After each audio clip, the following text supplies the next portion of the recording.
بسم اللہ الرحمن الرحیم۔ شروع کرتی ہوں اللہ کے نام سے جو بڑا مہربان اور نہایت رحم کرنے والا ہے۔ اردو میں لفظ تعویذ، ہندی میں تعبیج اور ترکش زبان میں مسکا کہا جاتا ہے، جو کہ جنوبی ایشیا میں مسلمانوں کی ایک کثیر تعداد کے علاوہ ہندو مذہب کے لوگ اپنی حفاظت اور ایسے مقاصد کو پورا کرنے کی غرض سے اپنے گلے یا بازو میں لٹکاتے ہیں۔ تعویذ گنڈے کی ابتدا کب اور کیسے ہوئی، یہ نہ تو کوئی جانتا ہے اور نہ ہی اس کے بارے میں کوئی ٹھوس شواہد موجود ہیں۔ البتہ صدیوں سے لوگ اس کی طرف متوجہ رہے ہیں، جن میں ان پڑھ لوگوں کے ساتھ ساتھ پڑھے لکھے لوگ بھی شامل ہیں، اور دور حاضر میں بھی ایک بہت بڑی تعداد کے لوگ تعویذ گنڈے کرنے والے عاملوں سے ملتے ہیں۔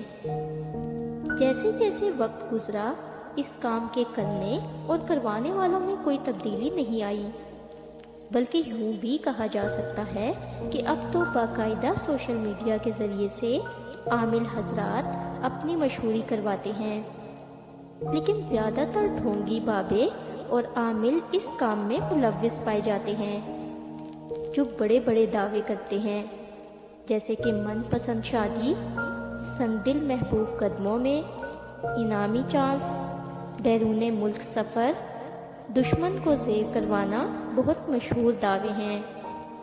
بہت سے سادہ لوگ اپنا بہت سارا پیسہ برباد کر ڈالتے ہیں، مگر حاصل کچھ نہیں ہوتا، کیونکہ صحیح عامل لاکھ میں کوئی ایک ہوتا ہے۔ اکثر لوگ گلے میں، ہاتھ میں یا پھر پیر میں کالا دھاگا پہنتے ہیں نظر بد سے بچنے کے لیے، جو کہ ایک تعویذ کی شکل ہے۔ یہ سب حرام ہے۔ جن کا عقیدہ یہ ہے کہ امام ضامن بازو پر باندھنا مصیبت سے بچاتا ہے، وہ یہ آیت پڑھیں: ما اصاب من مصیبت الا باذن اللہ۔ کوئی مصیبت کبھی نہیں آتی مگر اللہ کے اذن ہی سے آتی ہے، اور اگر اللہ تمہیں کوئی تکلیف پہنچائے تو اس کے سوا اسے ہٹانے والا کوئی نہیں، اور اگر تمہیں کوئی بھلائی پہنچانا چاہے تو کوئی اس کے فضل کو پھیرنے والا نہیں۔ 99% تعویذ، طلاسم، نمبرات، الٹی سیدھی لکیروں، بے معنی تحریروں پر مبنی ہوتے ہیں، اور یہ سب جادو کہانت کی فہرست میں بلا شبہ داخل ہیں۔ یہ حقیقت اس وقت واضح ہوتی ہے جب ان تعویذوں کو کھول کر دیکھا جائے، اس لیے مولوی صاحب کی تعویذ لکھنے سے دھوکہ نہیں کھانا چاہیے، بلکہ یہ کہنا کہ جس مقصد کی خاطر ہم تعویذ لیتے ہیں وہ مقصد حاصل ہوتا ہے، صحیح نہیں، کیونکہ فقہ اسلامی کا اصول ہے کہ مقصد کے صحیح ہونے سے جس ذریعے سے اس مقصد تک پہنچا گیا ہے اس کا صحیح ہونا لازم نہیں۔ بہت سے غیر مسلم اپنے دیوی دیوتاؤں کو مصیبت میں پکارتے ہیں، ان سے لڑکا لڑکی وغیرہ مانگتے ہیں اور ان کا مطلوب حاصل ہوتا ہے۔ کیا ہم کہہ سکتے ہیں کہ دیوی دیوتاؤں کو پکارنا اور ان سے لڑکا لڑکی مانگنا صحیح ہے؟ ہرگز نہیں۔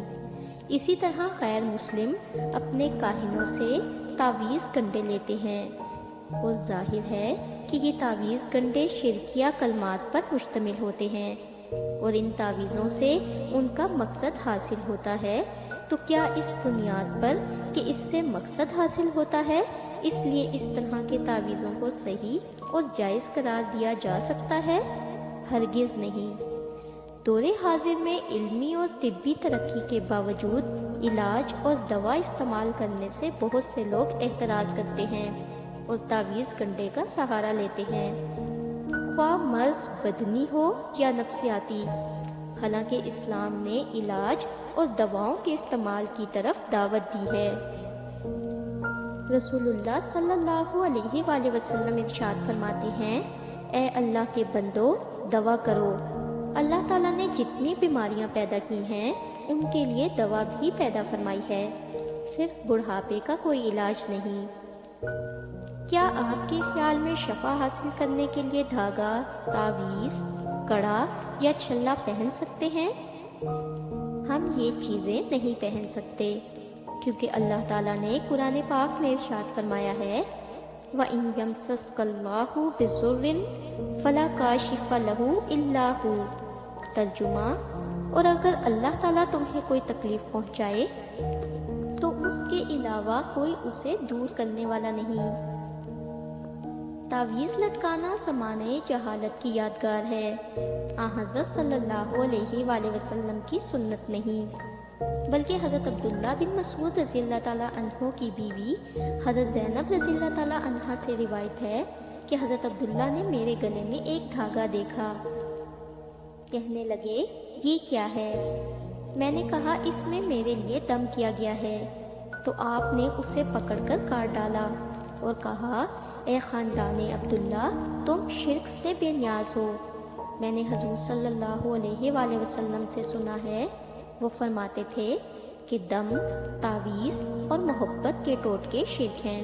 یاد رکھیں کہ حضور صلی اللہ علیہ وآلہ وسلم کی پوری شریعت میں تعویذ کا حکم نہیں ہے، اور نہ پورے قرآن مجید میں ایک آیت بھی تعویذ کے حق میں ہے، بلکہ نبی کریم صلی اللہ علیہ وآلہ وسلم کا یہ فرمان ہے کہ جو شخص تعویذ پہنتا ہے اللہ اس کو اسی کے حوالے کر دیتا ہے۔ سیدنا عقبہ بن عامر رضی اللہ تعالیٰ عنہ سے روایت ہے کہ رسول اللہ صلی اللہ علیہ وآلہ وسلم کے پاس 10 لوگوں کا ایک قافلہ آیا، آپ نے لوگوں سے بیعت لے لی اور ایک کو چھوڑ دیا۔ صحابہ رضی اللہ تعالیٰ عنہ نے کہا کہ اے اللہ کے رسول، آپ نے 9 لوگوں سے بیعت لے لی اور اس شخص کو چھوڑ دیا۔ آپ صلی اللہ علیہ وآلہ وسلم نے فرمایا اس نے تعویذ لٹکایا ہوا ہے، اس نے اپنا ہاتھ ڈال کر اسے توڑ دیا۔ تب آپ صلی اللہ علیہ وآلہ وسلم نے اس سے بیعت لی اور فرمایا جس شخص نے تعویذ لٹکایا اس نے شرک کیا۔ اور نبی صلی اللہ علیہ وآلہ وسلم نے ایسے شخص سے فرمایا جو چھلا پہنے ہوئے تھا، خبردار یہ تمہاری کمزوری ہی کو بڑھائے گا، اسے اتار کر پھینک دو، کیونکہ اسی حالت میں اگر تم مر گئے تو کبھی کامیابی نہیں پا سکو گے۔ رسول اللہ صلی اللہ علیہ وآلہ وسلم فرماتے ہیں تریاک پینا، تعویذ لٹکانا یا اپنی طرف سے شعر کہنا میرے لیے گناہ میں برابر ہیں۔ نیز فرمایا جو تعویذ لٹکائے اللہ تعالیٰ اس کی مراد پوری نہ کرے، اور جو گھونگا لٹکائے اللہ تعالیٰ اسے نہ چھوڑے۔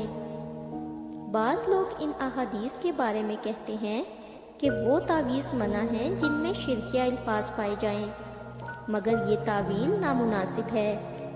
ان احادیث سے جو بات معلوم ہوتی ہے وہ یہ ہے کہ تعویذ شرک ہے، خواہ اس میں شرکیہ الفاظ پائے جائیں یا نہ پائے جائیں۔